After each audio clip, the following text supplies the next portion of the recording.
Easy cornflake tart recipe with pink custard. Oh, nostalgia of old school dinners at its best. Preheat your oven to 180 degrees centigrade and get a 23 centimetre tin. Mine's got holes in because this helps to crisp up the base. I will link in the bio for you.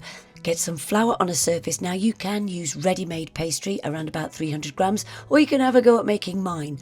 Line your tin with the pastry. Now don't be too worried about that overhang. We'll deal with that later, but you can use a little bit of the excess just to push it into the corners, and this actually helps you to not actually tear that pastry. Place some greaseproof paper in, and then you want some baking beans or rice. Again, I will link these in the bio for you. They're fantastic and lasted me many years. Then you want to first off place it in the oven for around about 15 minutes. Whilst it's cooking, place 120 grams of golden syrup into a saucepan.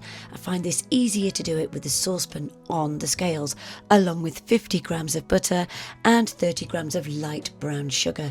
You want to melt that down until it all goes smooth and then take off from the heat.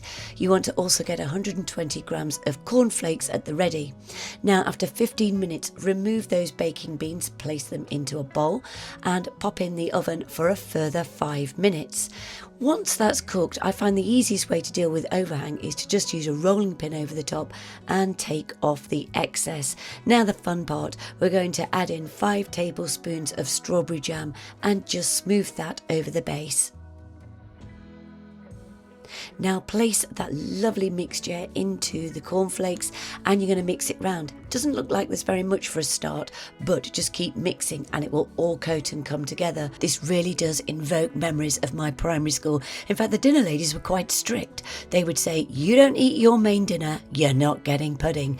And main dinner was usually liver and onions, so we just used to eat it because we got this. So pour the cornflakes over the base, just making sure you get to the edges, and cook for around a further 10 to 12 minutes until it's golden.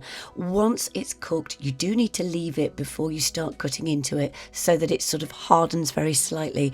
But yes, we're now going to make the pink custard. You want a pint of milk. Just place a little of that cold milk into a bowl and place the rest into a saucepan along with 3 tablespoons of caster sugar and gently heat it on the stove. Add a packet of pear stuffed strawberry mixture into that other cold milk I will place in the bio, and just make sure it's into a smooth paste. Once that milk has gently heated, add in the strawberry mixture and then stir until smooth. If it is a little bit too thick for your liking, add a little bit more milk. But this is glorious, and it does reheat fairly well, the tart too. But you don't have to have pink custard, you can have regular custard or whatever you want. But if you want the full written recipe, then I will link all the details of where you can find it in the bio.